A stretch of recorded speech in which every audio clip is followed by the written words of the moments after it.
Ceci est un livre audio autogénéré par Google. Questions contemporaines.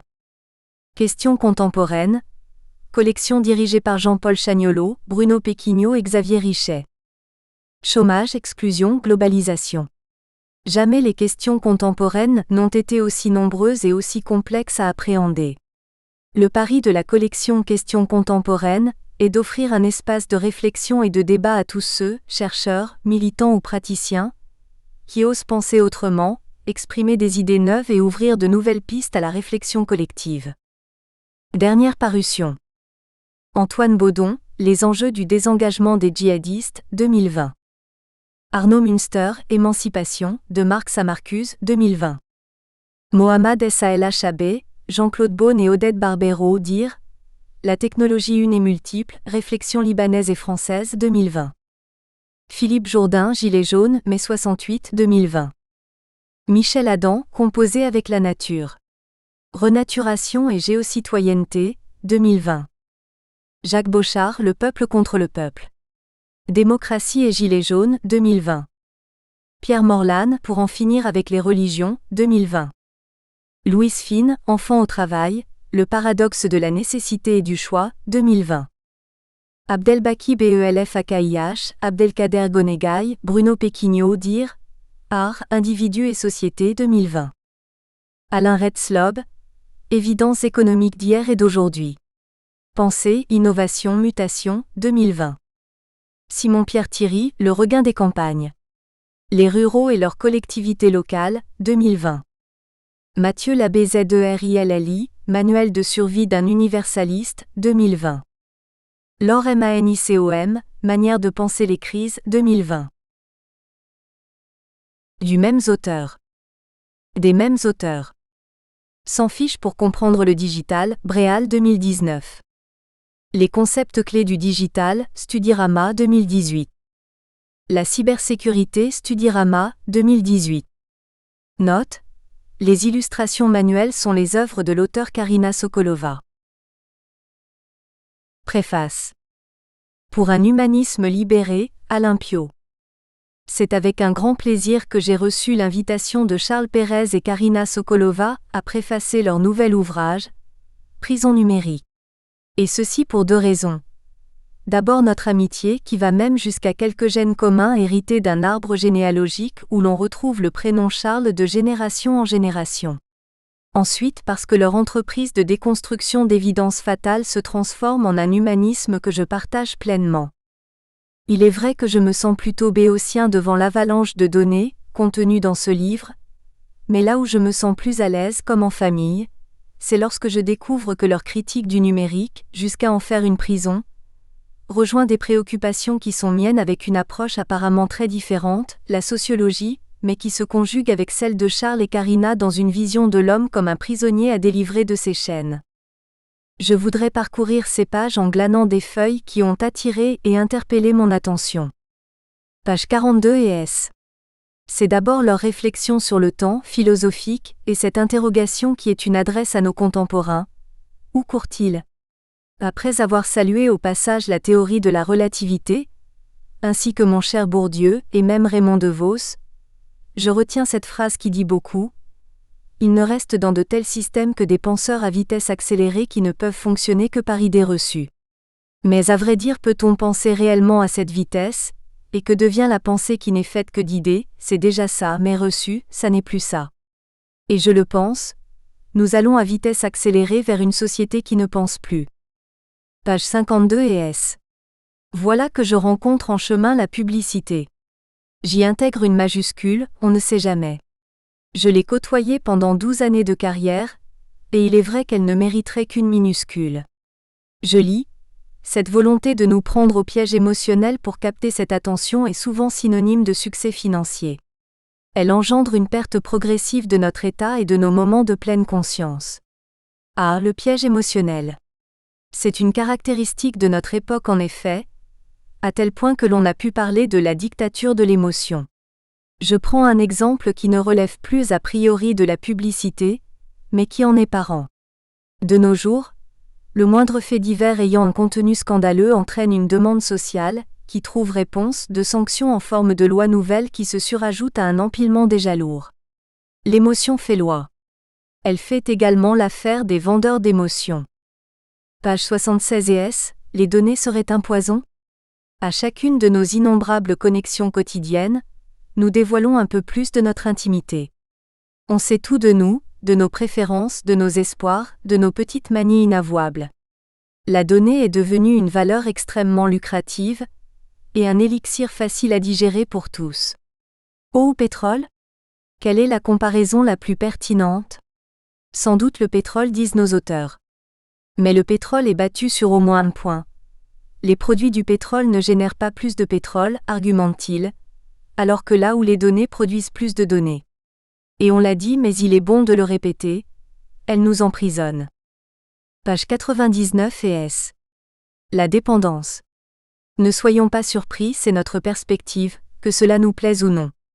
Nous le savons, l'algorithme va mesurer un écart entre comportements mesurés et recherchés, cela nous l'avions deviné. Il s'agit bien sûr de nous amener au comportement voulu par d'autres. Tous les éducateurs du monde sursauteront en lisant ces lignes.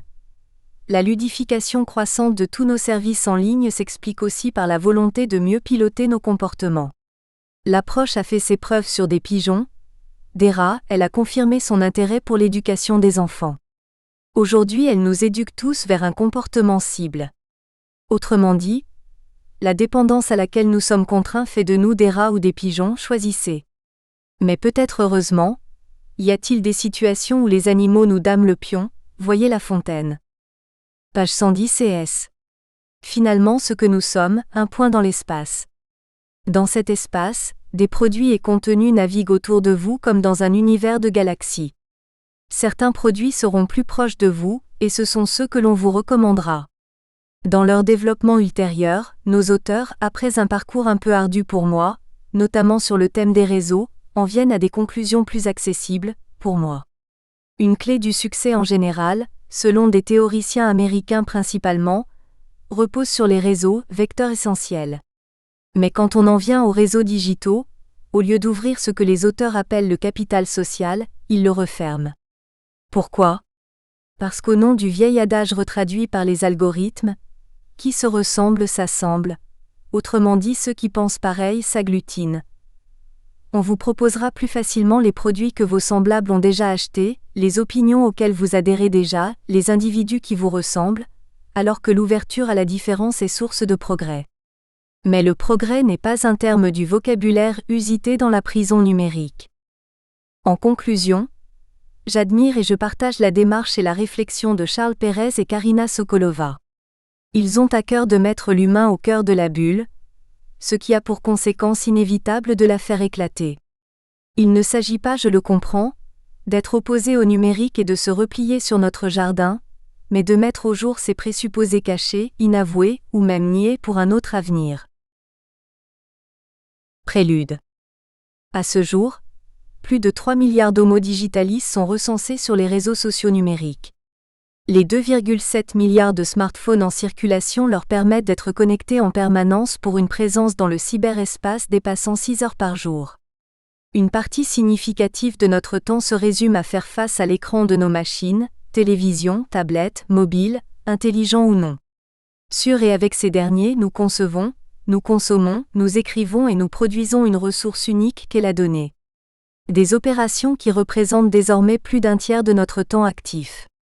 La dépendance est forte et il est surprenant de constater que plus de 25% des Français, s'ils se réveillent la nuit, en profitent pour consulter leur précieux téléphone. Un geste si récent et pourtant déjà si ordinaire. En moyenne, un individu consultera plus de 150 fois par jour son appareil, véritable extension du corps humain.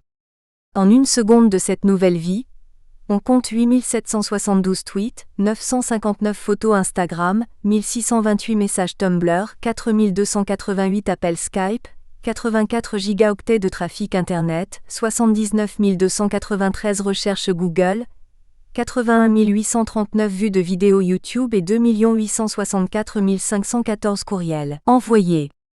Une illustration de l'importance des technologies et d'une évolution très perceptible des mœurs. Le pouvoir de ces appareils est tel sur notre environnement que certains anthropologues les considèrent même comme faisant partie de notre phénotype. Cette ère évolution s'est faite vite, si vite qu'un certain manque de recul nous a floués et dupés. Pressés par le temps, par les opportunités, par les notifications, par l'abondance d'informations, par l'urgence, nous n'avons pas su mettre le système en pause. L'arrêter comme pour mieux constater là où nous sommes arrivés, et ce à quoi nous ressemblons aujourd'hui, nous pourtant si humains. Qu'a fait de nous le web au travers de ce prisme déformant? Nous sommes embarqués au cœur d'une mutation possiblement irréversible, vers une société digitale au travers exacerbé. Ce prisme de verre m'inquiète. J'aime le digital tout autant que je le crains. La vie cependant je l'aime par-dessus tout. Elle est riche de toutes ses saveurs, de toutes ses couleurs. Dans ce modeste écrit se regroupe un ensemble de faits, constats et réflexions sur la société sous sa nouvelle version. Une société 2.0, dont le terme est déjà obsolète, dite en réseau où tout le monde y est connecté. Quel destin commun espérer de nos nouvelles vies? Sommes-nous toujours libres et non emprisonnés dans la toile? Sommes-nous capables de conserver nos valeurs et rester à l'état naturel quand tout est à la vue de tout, et de tous à chaque instant? Discrètement, les algorithmes nous dictent leurs règles et nous entraînent peu à peu vers une prison numérique. Le reflet de notre image se dessine sur le digital. Le portrait résultant est un mélange imparfait de nuances à la fois colorées et ternes. Si certains traits de l'esquisse sont dignes d'une œuvre d'art, d'autres sont bien plus gris et inquiétants. Ces derniers sont l'objet de cet ouvrage. Chacun est lié aux autres par les ondes et la toile. La campagne y disparaît peu à peu, les villes s'étendent et se rejoignent. Surgelées et contagieuses, les modes et les passions se transmettent à la vitesse de la lumière. Les supermarchés, les désirs, les idées se ressemblent. Les langues déclinent et meurent. L'orthographe se délite. Un sabir se répand. Les sexes se confondent. Les couleurs s'affadissent et perdent de leur éclat. Jean d'Ormesson, un jour je m'en irai sans en avoir tout dit. Remerciements. Nos remerciements vont à tous les repentis de la technologie qui ont eu le courage de dénoncer un système qu'ils ont construit, et qui a finalement dépassé leur volonté. Depuis 2014, ils sont de plus en plus nombreux. Aussi, nous soulignons quelques-unes des personnalités symboliques qui ont eu le courage d'alerter sur les dérives d'un tel système. Loren Brichter. Il est le créateur de Tweety et du célèbre Pull to Refresh. Ce geste de haut en bas effectué avec le doigt, pour la mise à jour des données sur un écran tactile. Son projet fut acheté par Twitter en 2010.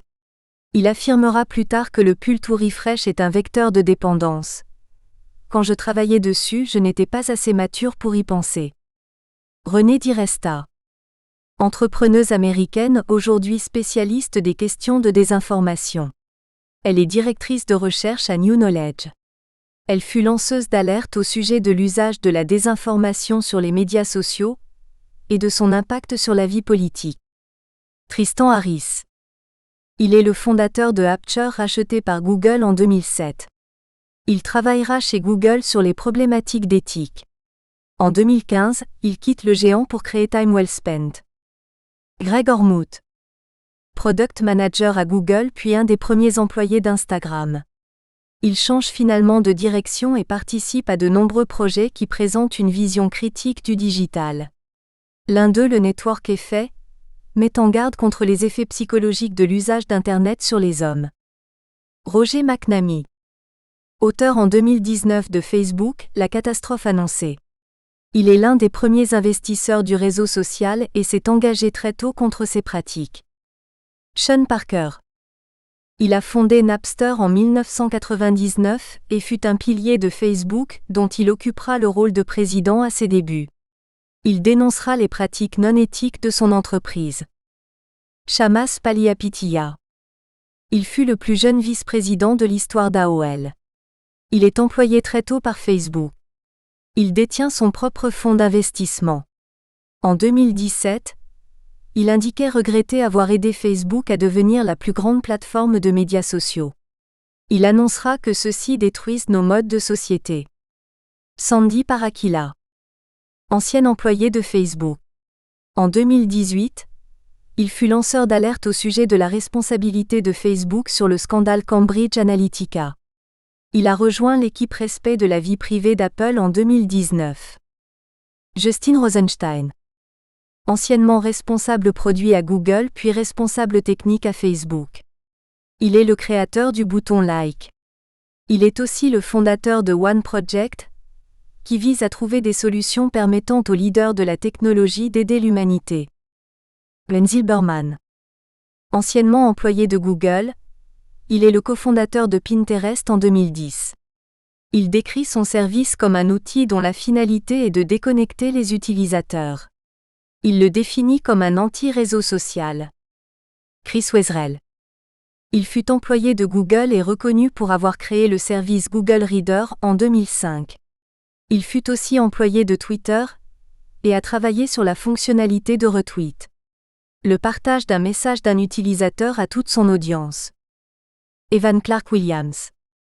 Il est le cofondateur de Twitter et le développeur de Blogger, qui sera racheté plus tard par Google.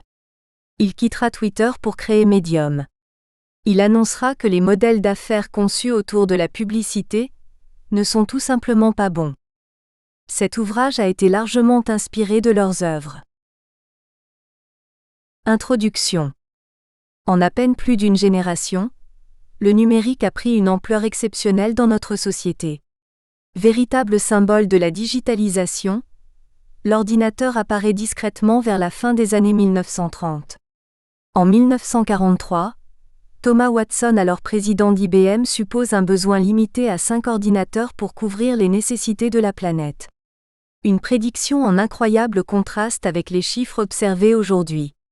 8 décennies plus tard, ce sont 27 milliards d'objets connectés qui ont pris d'assaut notre globe et plus de 50 milliards qui sont attendus à partir de l'an prochain.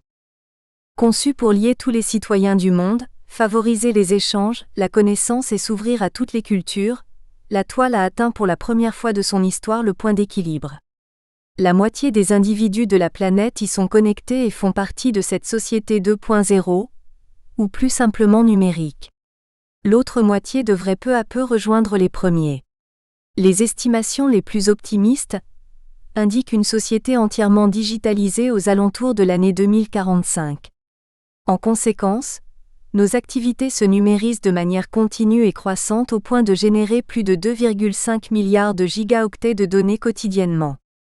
Les images de foule ont peu à peu évolué, pour voir apparaître des individus téléphones à la main. Des milliers d'appareils illuminant la scène et captant le moment présent lors d'un discours, d'un concert, d'une nomination. Un instant qui vit et se vit par procuration. Par le partage avec les autres, au travers du prisme des technologies. Un article du Washington Post aura fait le tour de la toile en 2013. Il contient 2 images qui mettent en comparaison les photographies de 2 foules prises au même endroit, près de la basilique Saint-Pierre de Rome au Vatican.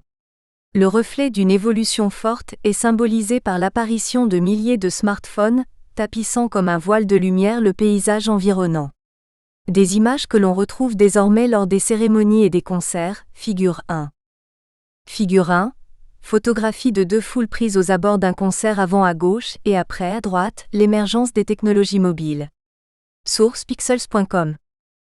À l'image de cette scène, notre société accélérée a subi des modifications fondamentales qui impactent l'ensemble de ses facettes, économiques, politiques et sociétales. Nous sommes perceptiblement à l'aune de la 4e révolution industrielle, qui va marquer une nouvelle ère. Si Emmanuel Macron indiquait en 2019 qu'il ne peut y avoir au XXIe siècle de souveraineté politique, sans souveraineté technologique. À ce jour, cette souveraineté technologique fait payer une trop grande forme d'asservissement à ses utilisateurs. Klaus Schwab annoncera au sujet de cette révolution, sous sa forme la plus noire et la plus déshumanisée, la 4e révolution industrielle a le potentiel de robotiser l'humanité et de nous déposséder de notre cœur et de notre âme.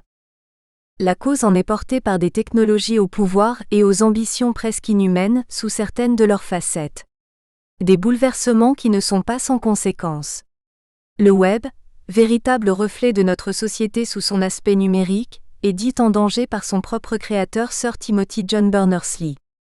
La désinformation, la surpersonnalisation, la bulle de filtre, la dépendance font partie des nombreux sujets d'inquiétude.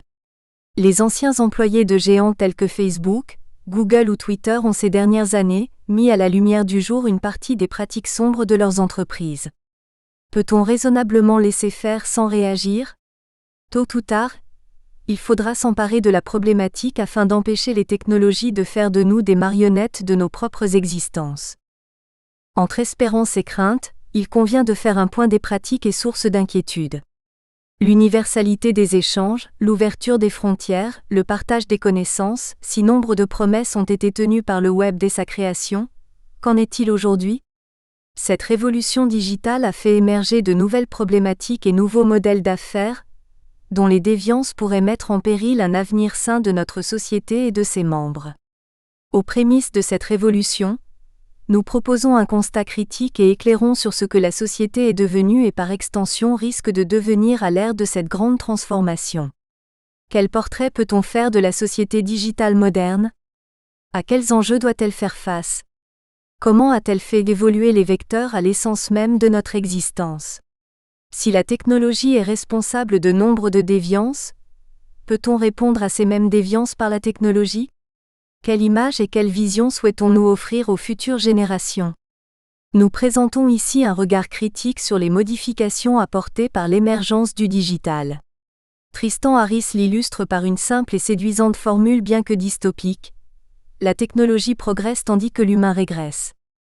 Si nous faisons tous partie de cette société digitale, alors nous pouvons encore l'orienter dans une direction qui nous ressemble. Un espace de liberté, d'authentique, de naturel où le respect de chacun y est cœur. En tant que citoyens, nous devrons tous contribuer à ce que nous souhaitons voir s'élever de cette nouvelle forme de société. L'Internet n'a pas été créé pour appartenir à quelques-uns, mais plus justement à tous.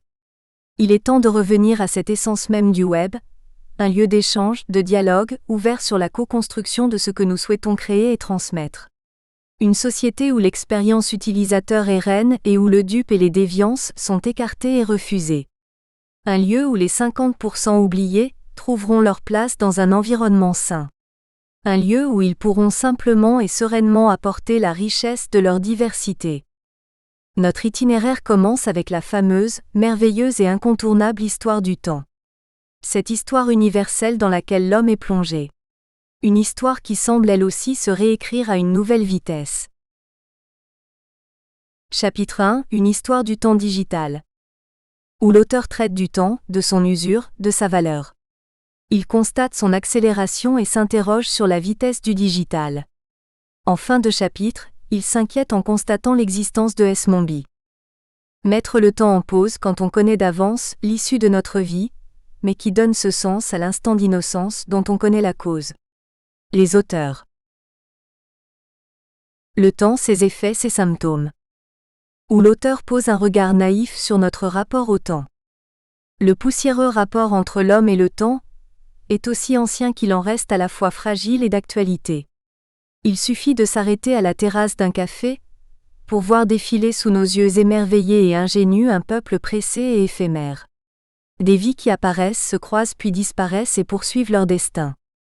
Des images que l'on peut toucher du doigt avec les time-lapse capables de cinématographier de manière accélérée, et en quelques secondes, des années de vie enregistrées.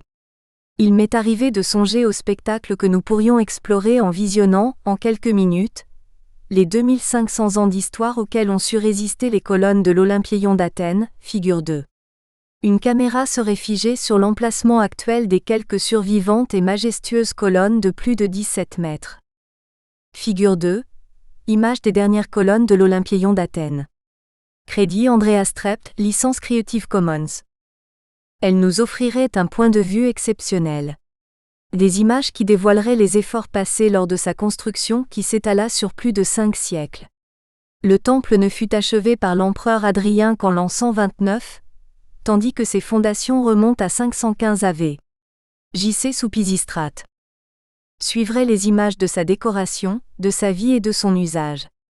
Arriveraient ensuite peu à peu, celles de sa dégradation au travers des âges. Des destructions partielles dues aux différents conflits, mais aussi aux conditions climatiques. Autour et à chaque instant on pourrait y observer une foule anonyme de contributeurs, assaillants, marchands, guerriers, citoyens, gouverneurs mais avant tout de simples passants du temps. Dans cette histoire, dans notre histoire, que serions-nous ? Comme le suggérait Jean d'Ormesson, peut-être un simple fragment éternel de ce monde éternel. Un fragment de temps auquel nous appartenons, qui nous est offert, qui se fige, mais qui aussitôt est passé et nous est repris. Mais aussi ce temps qu'il nous reste, qui nous porte et qui nous emporte sous son aile, dans un présent au renouvellement permanent. Ce temps dont les mots nous leurrent à la fois sur son sens, sur son existence et son essence. Pourtant, malgré son horloge interne, l'homme était né sans outil évident de mesure du temps. Si nous usons de nos sens pour capter l'environnement, cette variable fondamentale qu'est le temps ne semble pas aisément définissable, mesurable, ni perceptible. Certes, on parle d'horloge biologique, de cycle métabolique aussi. On sait que la vision et la science nous ont permis d'appréhender le temps au travers des cycles lunaires et de révolution de la Terre autour du Soleil. Cependant, ce sont toujours des intervalles de temps qui sont comptés. Comptés au travers de l'eau qui s'écoule, de grains qui tombent, de l'ombre du gnomon ou de tiges en rotation. Un intervalle perceptible jusqu'au précis au travers des secondes, des heures, des jours et des calendriers. Les artifices créés par l'homme depuis le début de ces âges pour son utilité, son confort et son sens. Il aura pour conséquence de le rendre quelquefois un peu prisonnier. Les effets du temps sont mesurables mais sa mesure reste imprécise, c'est dès lors sa perception qui est souvent de mise. Des trois hypostases, il est plus aisé de commencer par appréhender le passé, il détient quelque chose de plus palpable, il nous offre son patrimoine. Un patrimoine issu du passé. Où l'auteur fait l'éloge d'un temps long, lent et usé. On a l'habitude de penser que le temps fait son œuvre et permet à chacun de jouir un jour du patrimoine, du savoir, des inventions et d'un héritage construit par ses ancêtres. Si nous profitons des joyaux de notre planète, c'est bien que celle-ci a accompagné le destin de personnages qui l'ont occupée, défendue, protégée et habitée avant nous. Nous récoltons de cette manière le fruit des efforts du passé. Des fruits aux saveurs géographiques, naturelles, culturelles, sociaux, économiques, architecturaux. La langue et les mots bien évidemment en sont un symbole fort. Mais aussi et surtout ce fruit essentiel et qui fait de nous ce que sommes au travers de l'évolution, le patrimoine génétique. Un bien des plus sacrés. Si sacré que certains scientifiques imaginent l'envoyer dans l'espace à la quête d'une autre planète, d'une autre humanité. Depuis un infime bout de planète, nous percevons la chance de notre patrimoine et de son héritage. Un héritage accessible à tous et dont la valeur n'est pas financière. Je promène mon esprit et mon corps dans un temps noble, un temps usé. L'usure du temps est notre richesse. Une simple photographie d'une scène, d'une ville, porte une histoire qui fait l'éloge d'une multitude de contributeurs inconnus et implicites. Ce sont eux qui font d'un lieu un endroit unique en un instantané. De l'anonyme qui vient tout juste de lustrer les marches de l'édifice à l'architecte de renom, qui l'a pensé et imaginé bien avant sa sortie de terre. De ceux ou celui qui ont planté la graine de cet arbre pluricentenaire, au premier plan de l'image. De ceux qui ont posé la première, mais aussi la dernière pierre de cette œuvre historique et remarquable. De ceux qui ont usé son sol de la trace de leurs souliers, et qui aujourd'hui donnent cet aspect voûté à l'entrée du joyau. De cela, nous devons tout. Combien de pas a-t-il fallu pour creuser les dalles de marbre de l'entrée de la cathédrale Notre-Dame de Reims ? Combien de chariots auront traversé les rues de Pompéi, pour laisser dans la pierre des traces aussi profondes et visibles de leur passage ? Combien de bourrasques de vent, de pluie ou de soleil pour contribuer à ce genévrier turiféraire âgé de plusieurs siècles ? Figure 3. Comme une marque de l'histoire à sa manière, il est tordu par le temps et l'épaisseur de la structure du cerne de ce chef-d'œuvre naturel est un miroir des fluctuations du climat passé. Chaque montagne, chaque pierre, chaque grain de sable et autres joyaux géologiques sont eux aussi les constats présents d'un passé révolu. Passé qui les a successivement fait apparaître, puis les a cassés, poussés, déplacés, roulés, érodés et fait vieillir. Figure 3, genévrier turifère. Il s'agit d'une espèce menacée. Certaines études ont permis de corroborer le lien entre l'épaisseur de la structure du cerne et les fluctuations du climat. Un véritable miroir du temps, là, sous nos yeux à chaque instant. Un voyage qui est offert à tous les rêveurs et les observateurs. J'aime à penser que c'est cette image du temps froissé et usé qui fait d'un lieu, d'un homme, d'un grain de sable, un exemplaire à la fois unique et fascinant. C'est ce même temps qui nous permet de façonner notre esprit et d'ajuster nos atomes, nos cellules et nos connexions synaptiques. Cette particularité de chacun qui s'inscrit dans l'agencement de ces particules. Le temps nous fait grandir et fait aussi de nous ce que nous sommes. Cette variable cachetée n'a pas fini de nous épater. Que les modifications d'une espèce se conduisent par le milieu ou bien de manière spontanée, Jean-Baptiste Lamarck et Charles Darwin ont pu compter sur les effets du temps. Au point de nous convaincre de son importance dans le cadre de notre longue évolution. Un temps long et qui a pris son temps pour traverser les âges aux moult tumultes, mais toujours avec une impassible sérénité. Il ne pouvait cependant pas imaginer qu'un outil technologique réécrirait peut-être ses effets au point de le ralentir, mais aussi souvent de l'accélérer. L'outil informatique est définitivement entré dans l'ère du temps. Civilisation informatique et leurs vestiges. Où l'auteur se rend compte que le digital est jeune et fragile autant. Nous engageons de longs débats autour de l'intelligence artificielle et de la transformation digitale, qui a été source de nombreux bouleversements. Dans le même temps, nous nous émerveillons de capter avec nos nouveaux smartphones aux triples et quadruples caméras, les clichés des anciennes civilisations. Un contraste choc de ce que nous observons entre des vestiges aux milliers d'années, et une technologie qui nous semble avoir toujours été là et qui pourtant n'a pas plus de 100 ans. On en repart avec une photo d'un instant qui n'a pas eu encore le temps de vieillir, avant de la recueillir bien plus tard dans nos bibliothèques digitales de souvenirs. Cette technologie si jeune nous offre déjà une forme d'histoire, on l'aperçoit par ses vestiges. Il existe bien des preuves d'une histoire digitale qui peut même ressembler à une forme d'archéologie numérique, tant se sont succédées en si peu de temps, les civilisations technologiques aujourd'hui disparues. Les édifices ne sont pas les mêmes et les effets du temps non plus. Que reste-t-il d'une carte perforée, des disquettes, 8 pouces, 5,25 pouces et 3,5 pouces, des CD-ROM, figure 4, qui ont accompagné les premières générations d'ordinateurs? Que reste-t-il des grandes œuvres digitales d'antan, Encarta, Netscape ou Copernic? Ces édifices ont eux aussi disparu et n'auront su résister. Le célèbre format de fichier portable document format, que vous reconnaissez sous l'acronyme PDF, et qui est désormais une norme ISO promet sous certaines de ses variantes de traverser un infime bout de temps sans trop se perdre. Il offre la garantie modeste de pouvoir sauvegarder et consulter un document pour une durée de 25 ans.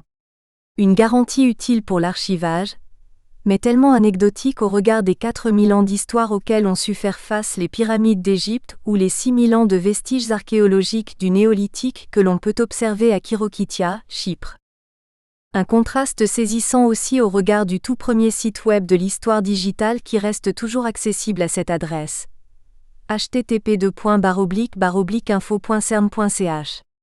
Ce dernier n'aura fêté ses 30 ans que le 20 décembre 2020. De son côté, le tout premier smartphone, l'IBM Simon a célébré il y a peu ses 28 ans. Un monde digital si empreint dans nos sociétés, pourtant pas plus d'une miette de temps à l'échelle de l'humanité. Aurons-nous droit à des souvenirs digitaux? Figure 4. Support de stockage de données utilisés à différents moments de l'histoire informatique. Le nuage aujourd'hui remplace l'ensemble. Pour cela, il faudrait laisser des traces de nos actions. À l'ère du big data, masse gigantesque de données, il est surprenant de s'interroger sur ce sujet. Si la question mérite d'être posée, c'est que la qualité de nos vestiges compte bien plus que leur quantité. Quelles traces laisserons-nous sur le digital? Où l'auteur s'inquiète de la volatilité de nos œuvres digitales. Si Paris est candidat pour faire un jour de belles ruines, à quoi ressembleront les ruines de nos empires digitaux? Quels vestiges espérer de la civilisation Facebook? À quoi ressembleront les ruines d'un Google? Si l'on suit la métaphore logique du processus de mémorisation de nos disques durs. Quand la donnée dite paraît, au début du moins elle ne s'efface pas. Simplement, l'emplacement où elle se situait se libère. Ainsi, elle dispose d'un léger surplus de vie jusqu'au moment où elle en vient à être écrasée par une nouvelle donnée. Nos empires digitaux finiront vraisemblablement eux aussi par être écrasés.